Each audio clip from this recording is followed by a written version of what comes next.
We've been working in the OnlyFans space for over 2 years now, and in the content space for even longer, working with some of the biggest creators, growing them and ourselves to over 10 million followers on pretty much every platform. All while making millions of dollars and buying a few cars along the way. In this long as fuck video, we're gonna be going through every single framework and step that we've taken along the way so you can copy our exact journey. Better yet, you're gonna learn from all our mistakes so you can skip them, and if you put in just as much work as us, you should make a lot more money in a shorter period of time. This is for people who give a shit about how OnlyFans agencies actually work and want to take lessons and teachings from people who make over $1 million a month in the space. So these are the 6 steps that we took to completely take over the OnlyFans industry. Step 1 is understanding how low the bar is in terms of actually being a reputable and good agency. I don't mean to bring this up to talk shit about another agency and be like, we're the best, because first of all, that's not even our motive here. We're speaking to people who ideally want to start agencies. There's just a lot of people who mess up a couple things. They try to either scale too fast, too many models, leaving the models they do have no attention from the management and no attention to detail on the content and back-end production. In that case, it leaves an opening to anyone who comes in with a level of intent of being like, okay,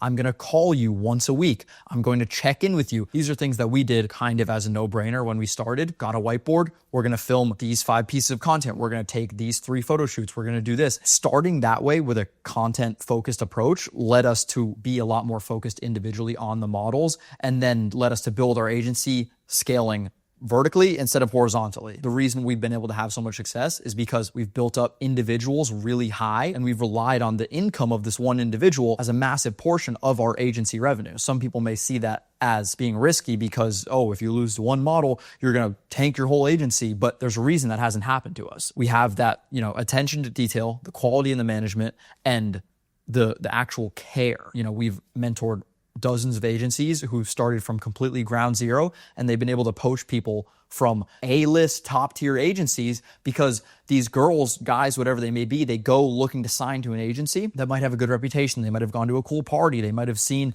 a fancy name. When they realize they're actually in their system and they're getting a bottom of the barrel team, putting no effort into them, and they barely get to talk to the people high up or have access to the resources that the A-list clients of that agency have, then, those people are really easy to persuade to coming with you when you say, hey, I'm just going to focus on you. We're going to make you the biggest thing ever, and it's really going to impact me. The number one thing that you have to do to completely differentiate yourself from the rest of the competition is really, really simple. Listen. At the end of the day, you're dealing with a person, a human who has their own thoughts, their own problems, their own issues, yada, yada. So the one thing that most agencies don't do is just listen to them, listen to their concerns, listen to their comments, hear their feedback on what they want to do, all that kind of stuff. And that completely separates you from everyone else who's in their DMs, blasting them with numbers and pictures and screenshots saying, oh, you're missing out on money here, there, yada, yada. They just want to be heard. They want to be listened to. They want to feel valued. And that is the number one thing. At the end of the day, you have to just be emotionally intelligent, right? Like if a girl is coming to you saying she's burnt out and tired,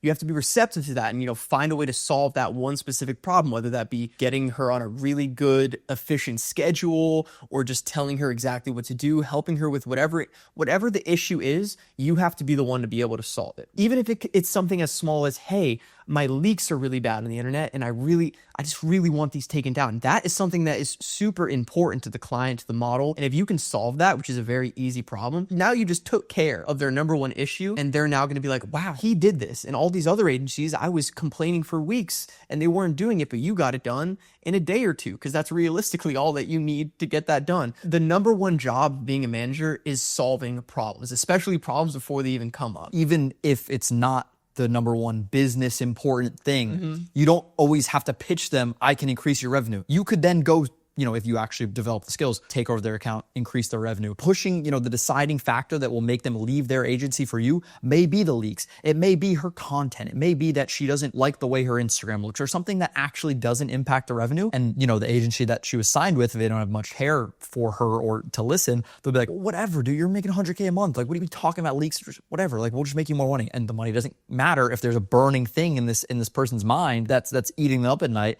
And if you solve that problem, then you get yourself in there, you get access to the revenue, and you can prove yourself in the other aspects of the business. That's, in terms of client acquisition, keeping a client and scaling. It's that simple.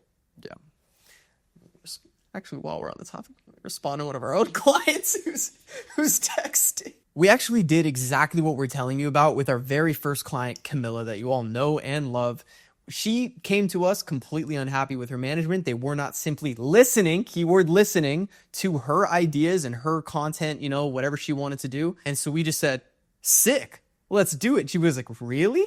That's great. I'll sign with you right now. She wanted to go film pranks in a college lecture where she asked people want to bang. Actually, that was one of the videos she really wanted to do. And we are like, drove up to UCF the very freaking next week. Yeah, no, we literally drove to a college 3 hours away and we just filmed the videos. In between that, we also executed on content that we knew would be guaranteed to do numbers and convert to OnlyFans faster. We did some street interviews, we did some skits, and we implemented all these things in the process of also doing what she wanted to do because she thought it would be a really good video. In that process, the journey is really where you learn everything, right? We, tried a bunch of different concepts. We tested out what stuck. We didn't have to change much.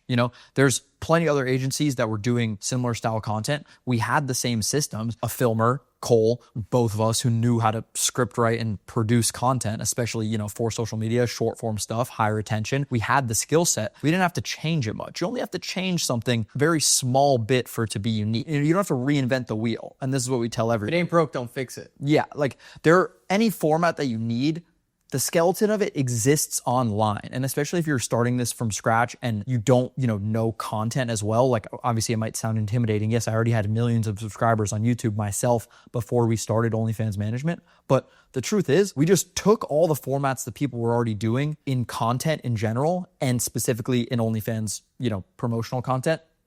We changed it up a little bit. If they said, oh, what would you do if you were in the room with me for 10 minutes? We took that interview question and said, what would you do if you were in the room with me for 15 minutes? Now it's a different intro, same format, same logic, still triggers the brain, still has that, high retention intro. And little things like that started to put us, one step above the competition, step by step, because we were actually creating original content. Great example. Podcast format, super basic, right? Everyone does podcast format. What did Camilla do? She sat with her legs like this. Yeah. The smallest minute difference now completely separates that content from everyone else, and they know her as, the podcast clip with the legs open, the room smells, yada, yada. I could smell it from across the screen. Yeah, newsflash, we didn't fucking invent doing podcast clips, by the way. And spreading. We just added one thing to another that was already working and put out a high quantity of it, which also helped us stand out, and the rest was history. That's pretty much it for step one. I think you have a good grasp of the industry and, the opportunities that might arise. Sometimes things are just handed to you, especially if you build a good reputation and, just spend a good amount of time connecting with people and working with people in the industry. I would say the one pitfall that we've had is not executing on opportunities that kind of fell in our lap fast enough. That's the only thing. We didn't take advantage of how easy something was because I didn't act with speed. I've had girls who basically were begging to sign with us and they know our reputation, they know who we manage, and they would say, please let me work with you. And then I'll put it off for 2 days because obviously preoccupied with the girls that we are managing. Procrastinating. Yeah, turn around, I see girl signs with another agency, ends up making $400K with minimal effort because she was already blowing up. And I'm like, okay, I should have just jumped on it. These opportunities will come if you present yourself and if you operate better and more efficiently than everyone else. You do have to jump on it fast. All right, the second point is that your client should not just be your client, but they should also be your friend.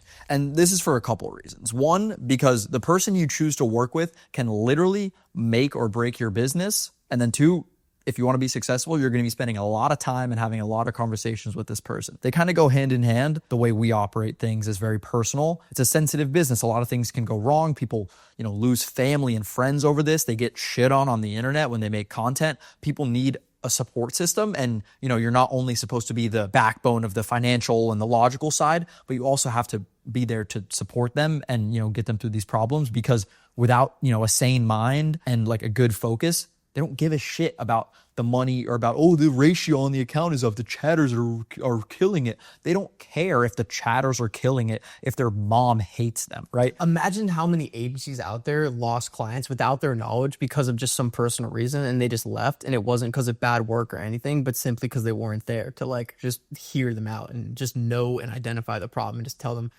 it's okay. The other aspect of this is not just after you sign them and carrying an ongoing relationship, but it's also massively important to get to know these people and vet them before going into business where you potentially could be splitting hundreds of thousands of dollars, 50-50 down the middle. because without the effort from either side, you're not going to succeed. You cannot carry this ship as a manager. You're in a service-based business where the client is the face of the operation. Like, you have to be working with somebody who not only is willing to put in the work, but also has the same vision as you. They have to believe that they can have hundreds of thousands of followers and make millions. And they have to want that. If you have somebody who's going to get complacent once they have $5,000 in their bank account, that's not how you're going to be able to operate an actual business. And this is why we chose to work with Camilla over other people, right? We never did OnlyFans management before her, but we did social media. As corny as it sounds, we had cool cars, living in a nice house, and people were intrigued to work with us. We had mutual friends who were doing it. We expressed that we were interested in managing girls, and we actually had a couple people who wanted to work with us, but I turned them down, and I was like, personality wasn't a good fit. I don't want to work with this girl. She seems like she doesn't know what she's doing on camera, and she seems like she just wants to go party all the time. Like, I'm not going to put my effort in there. And then, we talked to people, we spent time with people, and this is very important to have these extensive conversations about their goals and about their habits. Work with them on a trial period for even a month where you can study what happens. Learn a lot about them in a month. What happens when numbers go down? How do they react? What happens when numbers go up? Do they just take the money and go fuck off? Or, if there's a really dead period, are they locking in extra or are they losing faith? All these things are massively important to consider, that this is a business about people. I like to think every business is, and you have to be personable if you want to be successful in any realm of business besides just like maybe rug pulling crypto or something.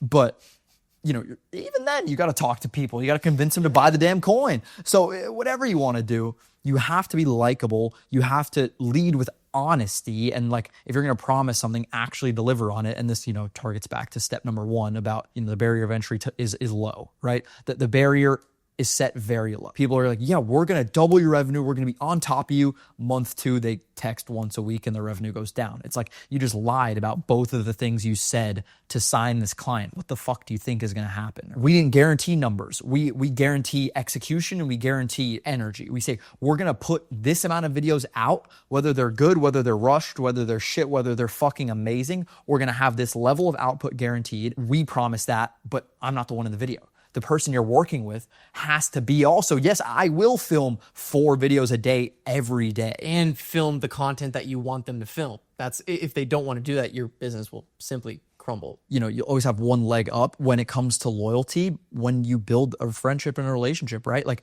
we have built creators, we started from the number 0 with actual spend on our side. So we're starting at a negative and they're starting their career at 0.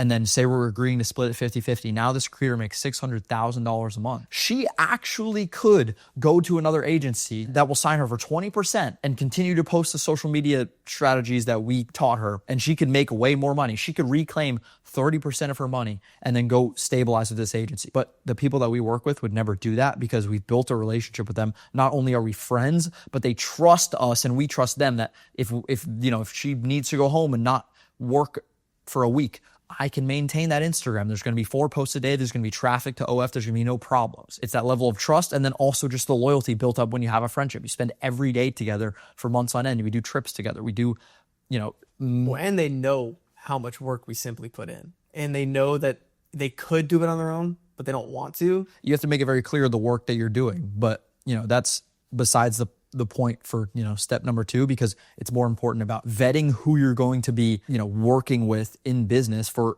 hopefully an extended period of time, especially the way that we operate. You don't want to just build up somebody for 2 months and have them leave. It's a massive, time investment. You would probably make money out of that deal. You would walk away. The long-term benefit of working with somebody and having that consistency is way better. Make sure you're picking the right person and don't rush it. If you feel a little bit of friction, don't force past it because of just logical scenarios. Like if you say, oh, but she makes this amount of money, I'll make it work. The money and the dollar amount is not the most important thing about these business partnerships. Step number 3 is that content is the root of your business. You're essentially selling a connection to another person, right? Like the model, whether the guy or girl, whatever, your creator, you need their personality to shine through in the content, because at the end of the day, you need somebody to watch their stuff and then go to OnlyFans and want to talk to them and, spend money. That is the entire entire business model. It's nothing without that. If you just have a girl who's zero personality, copy paste, there's nothing that sets them apart on social media from the millions and millions of other creators who they're scrolling past every single day that just stand there and do nothing. You could have the most beautiful girl in the world, but if they're not like marketable on social media, it doesn't really mean anything. There's tons of girls who post and think, oh, I'm so hot. Why do I not have followers? Do you show your personality or talk or be funny or do anything of substance with a storyline or a script or anything with a bit at all to it besides just stand there or take a selfie? By no means do you even have to have a crazy personality, right? You just need to showcase anything. Make videos with text on the screen talking about your height, your weight, whatever, your size, your dimensions. That's something that will separate you apart now because, oh, they might see this video, but they don't know that you're 48 inches tall. They just think, oh, blonde girl. But now they're like, oh, short blonde girl. Boom. You just separate yourself just a little bit more. And that's all it takes to literally make somebody scroll past versus then go on your account and follow you because they might, have a thing for short girls. It's not that deep. If you like cars, showcase cars. If you're funny, be funny. If you're good at talking to people, go do interviews, go do Omegle, talk to people. Whatever aspects of your personality you like and want to showcase, don't be scared to show. We just see too many people too often just like not show a lick of anything. Like even today I was looking at someone's content and it was just literally videos like this of the girl just not even lip syncing, by the way. Are we dead ass right now? Are we being for real? Do you think that this is going to get 10 million views and be shared and shown to people? If you're a single dude, what are you stopping to scroll and watch on social media? That's really how you have to think about it. If you use the analogy of every piece of content you put out being a lottery ticket, you have a chance here to get 10 million views. That's how you have to think about it. Mm-hmm. We preach on quantity and putting out a lot of videos. There has to be an intention. In my opinion, I don't think the lottery ticket is the perfect analogy because there's actually skill to it and you can actually guarantee a win. Like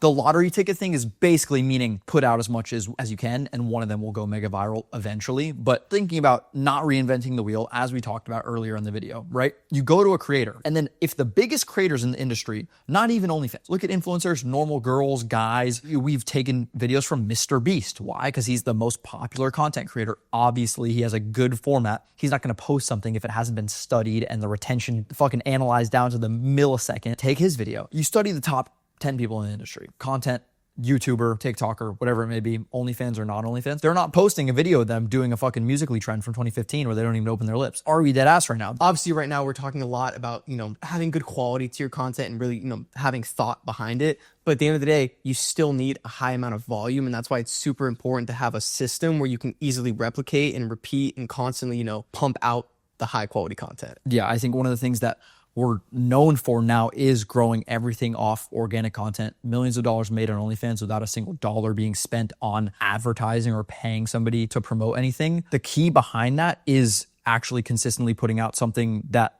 can be repeatable, right? Like if you kind of copy a video one-to-one that's kind of unique, like say there's a trend to put a bunch of rubber bands around a watermelon. Like you do that video, that video might bang. We've done that video. It's a viral concept since 2010. People have been doing that on the internet. You can't put a rubber band around a watermelon 50 times every single day. If you do a podcast clip where, you have a setup, you talk at the same setup, you can say whatever you want at the same setup in 30-second increments to where if you compound that time, a 30-second clip, if you go 30 minutes, you have 1,000 clips, essentially, if you were talking infinitely. So formats like that are what leveraged our time. People have lives. People have problems. Girls aren't machines. You want to offer them a system where they can essentially do the most amount of work, get the most value in the smallest amount of time. Because at the end of the day, nobody wants to be working 10 hours a day. It's not a flex anymore to work more hours. Like we, on a really dialed in filming day, 4 to 5 hours, absolute max out of the day because we're leveraging these formats to where you can get 100 videos in 30 minutes, like going on Omegle and talking to strangers, filming,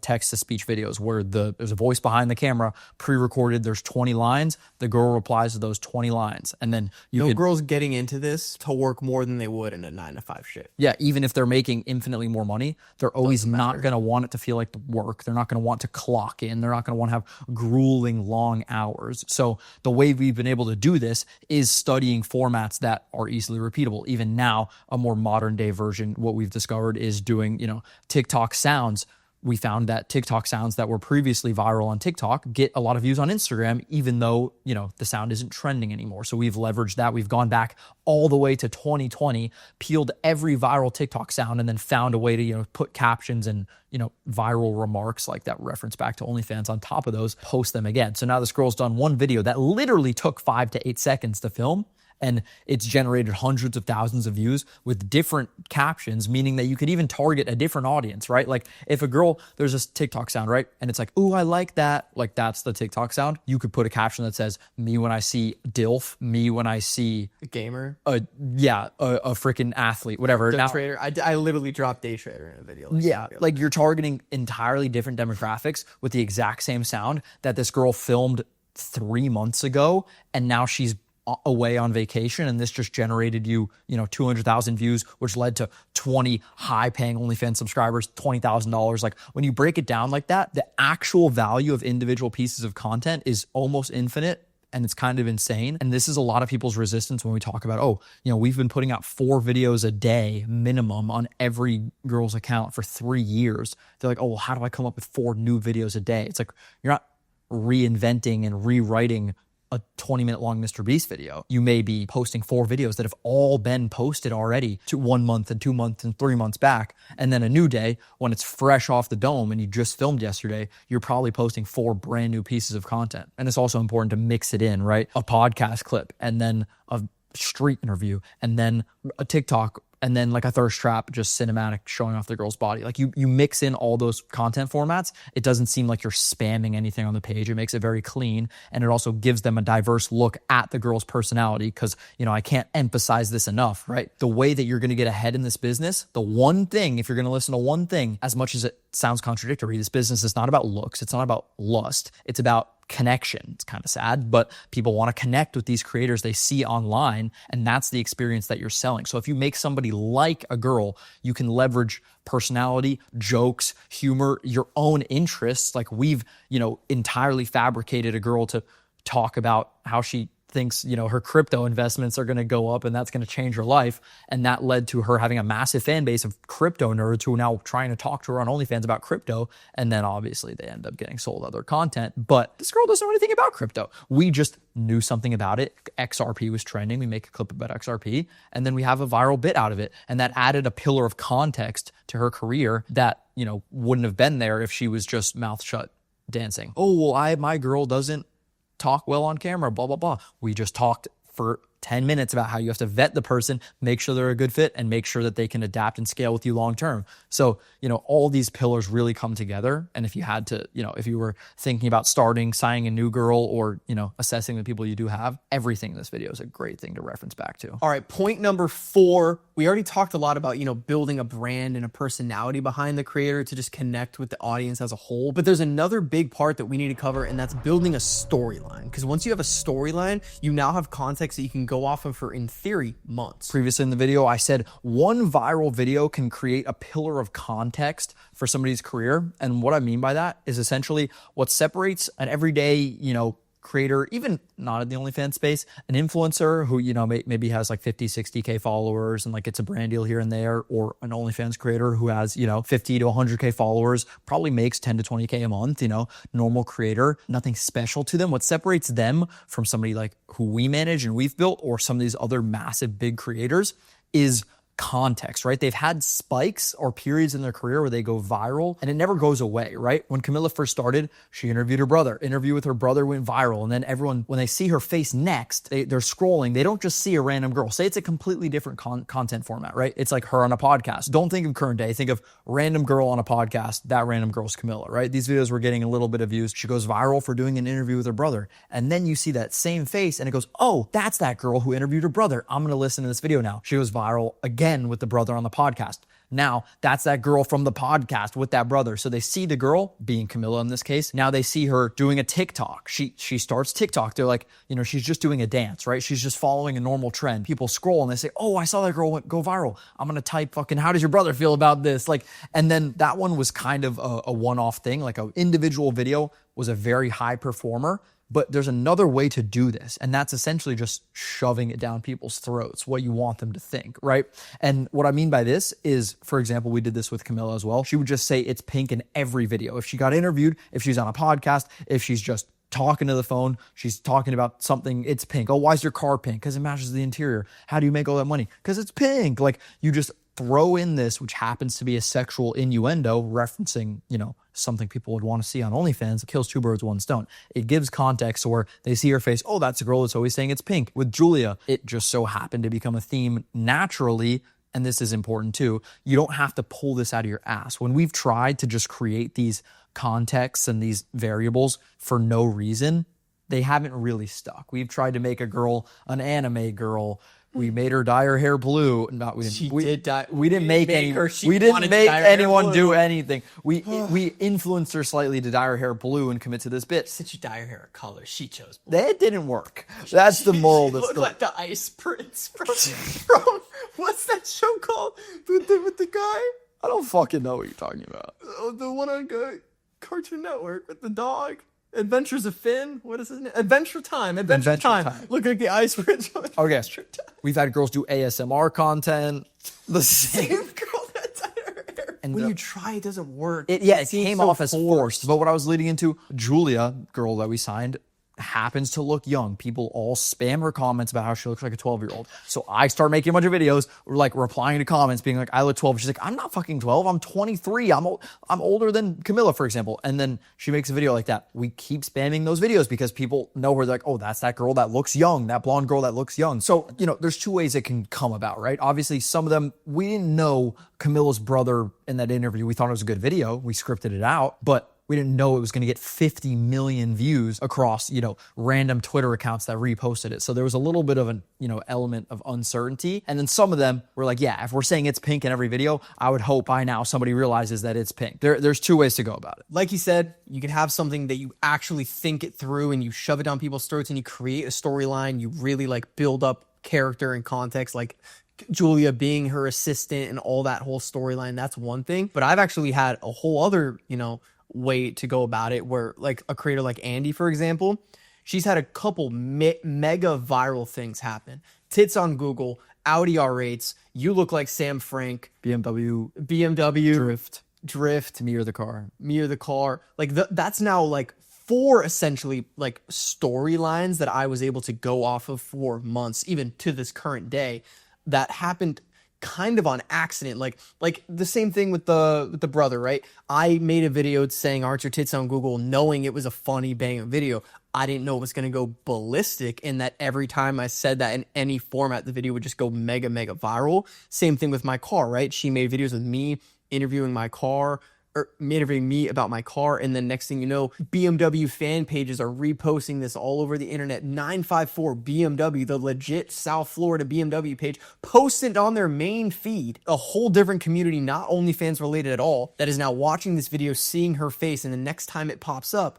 they're like, I know this girl from somewhere. Another great example, she went on Omegle and had a guy go, ew, Audi R8, and called her Sam Frank, said he looks like Sam Frank. Video got 45 million views. Now for the next fucking year and a half, I'm able to make videos with R8s talking about their ew and yada yada, that they're not better than a Ford minivan, and the fact that she looks like, she also did buy an R8 right after that video went viral because of how much money it fucking made her. But then also the whole you look like Sam Frank, something some guy said, I didn't even think about that, I didn't even notice that at the time, because which we knew, both creators, but some guy said it went mega viral, and the next thing you know, it's like everyone in the comments is being like, oh my god, Sam Frank. Every video after that, they're like, you look like Sam Frank, boosting the engagement, boosting the video. And then even now, when we go on Omegle, a site like that, constantly, every single time somebody gets her, they're like, I know you from somewhere. You're that girl from TikTok. You're that girl. Oh, you look like Sam Frank. Oh, Audi R8. Like they're literally referencing her storyline because it went so viral. And it's like the same thing that's happening in real life is happening behind the screen.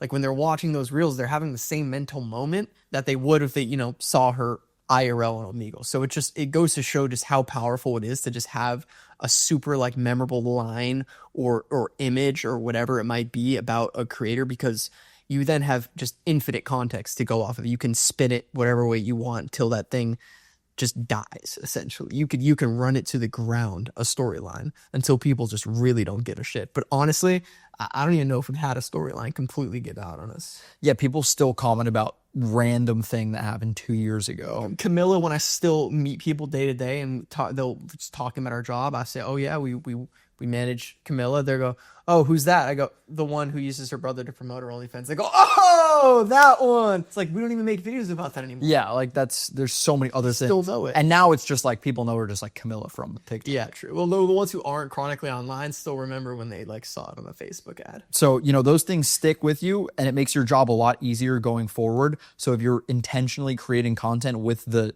at least the thought process of when something does do well, to repeat on it and to bounce on it with consistency. Don't and let it just go by. Yeah, and also just, try to plant in little things that could be recognizable rather than just copying other people's video bar for bar with like a boring outfit and a slightly attractive looking girl. Like spice it up a little bit and try to stand out. It could be something as simple as a hairstyle. Just do anything that visually separates you. There's that. There's actually girls that talk weird. Like they're like the girls that do like the voice. And then, like, that's what people know them for. And then there's, the list goes on. Try to separate yourself. Think about it from a logical perspective. I like to say there's no issue with a business being oversaturated. OnlyFans is fucking saturated, but that means there's abundance. Like there's a guy for every girl that you put on OnlyFans. There's a fan who's gonna find them. There's people for everyone. And at the end of the day, that actually gives you leverage because it's not like a normal product. Like only so many people can drop ship Bluetooth fucking speakers or do Amazon FBA with hair products. There's actually a limited, amount of people who are buying the same thing. And you're actually fighting for customers, but girls on OnlyFans aren't really fighting for customers. There's some businesses that just simply don't get, it's like a fucking Chick-fil-A, bro. You could take a Chick-fil-A and then put another Chick-fil-A right next to it. They're both going to have a line because people just love it so much. OnlyFans is simply one of the biggest industries in the world. It's like fucking oil or gambling, bro. You're never going to have too much gas stations. Right now, Pornhub was banned in Florida. People are like, oh, bro, your business just got banned. No, Pornhub got banned. The OnlyFans shot the fuck up because nobody had Pornhub anymore. It literally drove traffic to the other site. So, all right, guys, step number 5. Sorry we didn't put Subway Surfers on the bottom of this. I know the video is pretty long, but, obviously everybody in this video came here because they want to make fucking money, right? What we just told you is nothing without it actually converting to money. And although it is entirely valuable, I'm just going to break down exactly how we make money and where it comes from. Because at the end of the day, the business model is OnlyFans management. We're doing the content for the purpose of making money on OnlyFans. And that is number one, will always be number one for the context of, our business. But as you do these things our way, add value to the creator by making them an influencer, growing them on social media, other opportunities do arise and you can make money on YouTube, Snapchat, a little bit of TikTok. Instagram is massively valuable for the OnlyFans money. I would say it's our number one revenue driver, but you get no money from the platform. So a lot of people get thrown off at the beginning because it's kind of like the over-analysis paralysis, right? You're looking around and you're like, oh my God, there's like 6 social media platforms that people post on when you take into account like YouTube and Twitter. You don't know where to start. Instagram is the most valuable for converting to OnlyFans. As in the most people who are going to click the link where you can actually link tree the OnlyFans is going to be on Instagram. So if they come from TikTok, you have to link them back to Instagram and then they click. Instagram is like your homepage. The money is generated here because they allow you to put a link tree, not the direct link, but the link tree that has the OnlyFans in it with no issue. And the guidelines are medium, right? Some people, Twitter is the main one because Twitter, you can literally post porn if you wanted to. And obviously it converts high to OnlyFans. It has a lot of users that, to put it, in no better words. Goon maxing on Twitter. YouTube, not the best for converting to OnlyFans. But if you have a format, like, if you're doing short form content, you might as well post it on YouTube Shorts and you could pick up a little bag on monetization on there. But for us, that's like sub 10% of our income. Snapchat, again, wouldn't focus on it off rip in terms of making money. It's good to post content on, get a public profile set up, post, 10 to 20 stories a day and try to grow it by having it in the link, your link tree. In terms of making money on it, you do actually have to, be vetted as like an influencer and go through somewhat of a process, at least, as we're filming this today. So I don't consider that as like one of your revenue streams. I really want to focus mainly on OnlyFans. We make a little money on YouTube, sub 10%. We make good money on Snapchat, but it's not applicable for everyone at the right size. The main money, I would say 95% of the income that we generate in our entire business is through OnlyFans and on the actual OnlyFans account. There's two types of ways to actually run the OnlyFans account. You can have a free account where it's free to subscribe. You can have a paid account where it's paid to subscribe. I'm gonna break down the differences between the two, why some are advantageous over the others, right? So the free account, obviously you're like, what the fuck? Why would you make it free, right? And the reason is more people come into the account, you bring them to a homepage, and then on this homepage, then you can sell them pay-per-view content off rip, right? Basically think of the Instagram homepage. They're scrolling, they see a picture, it's blurred, and they could purchase that for $50. This account type is good for taking advantage of somebody who has a lot of traffic coming in, and it gets money out of those subscribers that will not want to build a relationship. It's more so like people who just are curious, right? They subscribe for free, so you instantly get them in there, and then they're hit with basically just a bunch of, blocked things behind paywalls. They're going to just click one out of curiosity, buy it, and leave. And then the people who, actually want to stay and potentially talk to the girl, then they'll go in the chat, they'll send messages, and then that brings you to the secondary system, which is, the actual chats. Again, on a free account, because there's more people coming in, you're not going to be focusing as much on, building relationships, and like you're paying these chatters hourly. Usually you don't want them wasting their time talking to people who have no money, which is a situation that arises a lot on these free accounts. So you pretty much just hit them with a bunch of mass messages where you can send a message to every single one of your, subscribers at the same time for like $20 per se. So if you have 500 subscribers on OnlyFans, you could send the same message to all 500 instantly for a $20 pay-per-view price.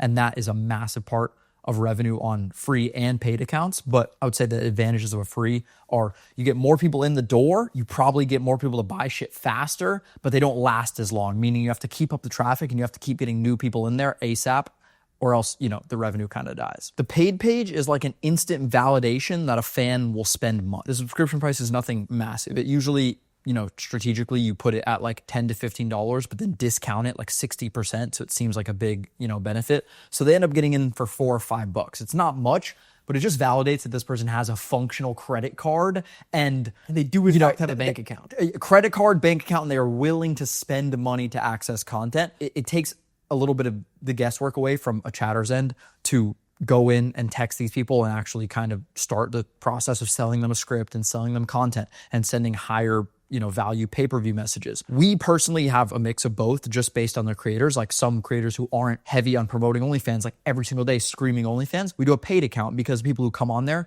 they tend to build a longer relationship. They get hit with the girlfriend experience, as we call it. They, they'll go text the girl every day. Oh, baby, good morning, good morning. Oh, I wish I could see how you look right now. Boom, $20 pay-per-view, send. Obviously, this is a low-level chatting overview. We're going to make more videos specifically about chatting in-depth strategies, but this is, an overview of the entire business model as a whole and the key pillars to success. This is one of them. Just so you know, if there are some higher level people in here, we could go in depth. We could go into the sauce, but this is just a brief overview of, how everything comes together and how the business actually plays out. The paid account, they'll last longer. The subscribers will stay. You can build a consistent amount of revenue with both of them, but the free account relies more on your consistency on social media, your output of posts and the traffic coming in. And the paid account relies more on the quality of the chatters you hire to talk to the subscribers, the value of the mass messages, sending out specific mass messages for each people based on their spending habits. It gets really in depth. The brief overview is, you either get people in the door fast, get a quick sell, and they don't last as long, or you get a little fewer people in the door because it costs money to get in the door, but they tend to stay longer because they feel like they've actually paid for a valuable product. Those are the two strategies that we run to actually make money on the OnlyFans account. And that's actually what's generating us, right now about $1.7 million a month combined with, the three creators that we do manage hands-on. So the scale in terms of money made from OnlyFans management on a pie chart versus the non-OnlyFans management money is, very slim to none. So I don't want people to get distracted by like, oh, but I don't want to post that type of content because then it won't get monetized on YouTube or something like that. Like, no, if you're going to do this, unfortunately, you're going to run into issues of, Instagram accounts getting restricted and banned and videos getting taken down. And you're going to have to navigate that sometimes against TOS if you say the wrong things and you have to tiptoe around certain words, like straight up saying OnlyFans or swears or talking about sex, or, you never address, and you can never address sexual solicitation. You can never say, come pay for my OnlyFans to see stuff. So there's these little hurdles that you have to learn. You got to commit to it, is my point, right? If you're starting social media for the purpose of doing OnlyFans management, you got to commit to it. Remember in the back of your mind that when you're creating this context and you're filming these videos, When somebody watches this, what is the intention that you're giving? The intention is to get them to OnlyFans. So don't have the girl yapping about something random. Have them yapping about something that targets the audience of a guy that may want to subscribe to OnlyFans, and then end the video with an innuendo or a subtle CTA that, insinuates the girl does have an OnlyFans, or they should check the link in bio, or see more of her, or they should text her. All these little things, they actually add up, especially at the beginning, because this is one of the very few business models where you can literally start printing money from day one. If you have content pre-recorded, 5 or 6 videos you start posting on Instagram, by the time the girl has 100, 200 followers, they're making money. There's going to be at least one guy in the OnlyFans who's going to start spending money. And that is the beauty of the business. The important thing is to, focus on your intention. Step number 6 is actually taking action and then scaling the business from there. As we said earlier, some of our biggest mistakes have simply been not executing on something fast enough. And that's why we cannot stress enough that you cannot hesitate when it comes to anything in this business. Like, the number one thing is executing as fast as possible, because if you don't, somebody else will. And then in theory, you could lose out on hundreds of thousands, if not millions of dollars, by not just taking the first step of simply starting. Speeding through you were fucking flying like somebody was gonna kill you if you didn't get that sentence out. That was bro. If you watch back that clip, that was actually like you're on fucking coke. Bro, because I had it in my brain, I didn't want to forget it, so I just spat it out so I wouldn't forget. We've talked about this a lot in our content in the past, but like, when we sign a model, the first thing we do is we just start filming essentially right away. And we want to just get as much content made as quickly as possible so we can start pumping it out immediately, essentially. Like, you just really don't want to wait or overthink anything, because in that time, you could have produced so much content and done so much and then learned from all the stuff that you did and executed on. So next time you do put in the work, it's just overall better in every single way. Please do not take us saying to execute and scale fast as in, I'm going to sign 100 girls tomorrow and then you're just going to get burnt out and overwork and scale too fast. That is not at all why we're successful. We've been able to produce the amount of money that we have simply by staying small and just scaling what we already have, not scaling outward and just trying to get everybody and anybody that we can and, taking a percentage from every single person in between. That's not sustainable. It's not good. And your overall work is just going to go down. And it's not ideal. It's also a reputation-based business. So if you try to take on too many things at once, even if you don't have bad intentions and you end up fucking up or, doing bad business for somebody, that reputation is going to stain you more than the potential monetary increase would have benefited you. So you do have to be, methodical, calculated as how you move forward and choose who to work with and when to scale in which direction. But in terms of when you have an opportunity and it presents itself, when you have the girl signed, you have the right fit, the person's there, you got to jump on it fast. You got to get hundreds of pieces of content made as fast as possible. You have to get everything posted so you have that data collected, and then you're already executing back on it. Like we said, you can make money your very first day. That doesn't mean you just show up to the office and start getting paid. It means the first day you start posting and executing. Before that, you have to set up the account. You have to batch record content so you can make an Instagram. And then as soon as that thing's freaking turned on, 4 posts scheduled that exact day, 4 posts the next day, and then relentless consistency for the foreseeable future. That's exactly how we were able to do it. That's how we took Camilla from $10K to $100,000 a month in the first 3 months. There was speed in the execution. Listen, she had been doing OnlyFans for a year, over a year, and she was making $10K every single month with no scale. It didn't go down. It just got to that baseline and then it stabilized, because you're able to get to a baseline pretty fast. Like, we put the content systems, started growing, and then we got to 100K a month really fast. And then we were like, oh, it's kind of staying here. What do? We realized, oh, the chatting needed to be improved upon. But we were at this baseline of a lot of money, right? We have money to delegate to people to hire to do certain tasks. We have money to actually, take for ourselves to understand that we're making a lot of money in this business, because at the end of the day, you're not going to sell this business. All the, the value that you get out of doing OnlyFans management is the money that you make along the way. So make sure you don't fuck it all off. Once you get to this point, we could be introspective and be like, okay, we need to improve the chatting system. Then that takes us to 200. And then we're like, okay, she just needs to go more viral with the new chatting system. She goes viral again. Now we hit 300K. And you learn from these benchmarks, but it's only in motion. You can't just study an account that has like 2 subscribers and be like, bro, the conversion rate is 50%, bro. The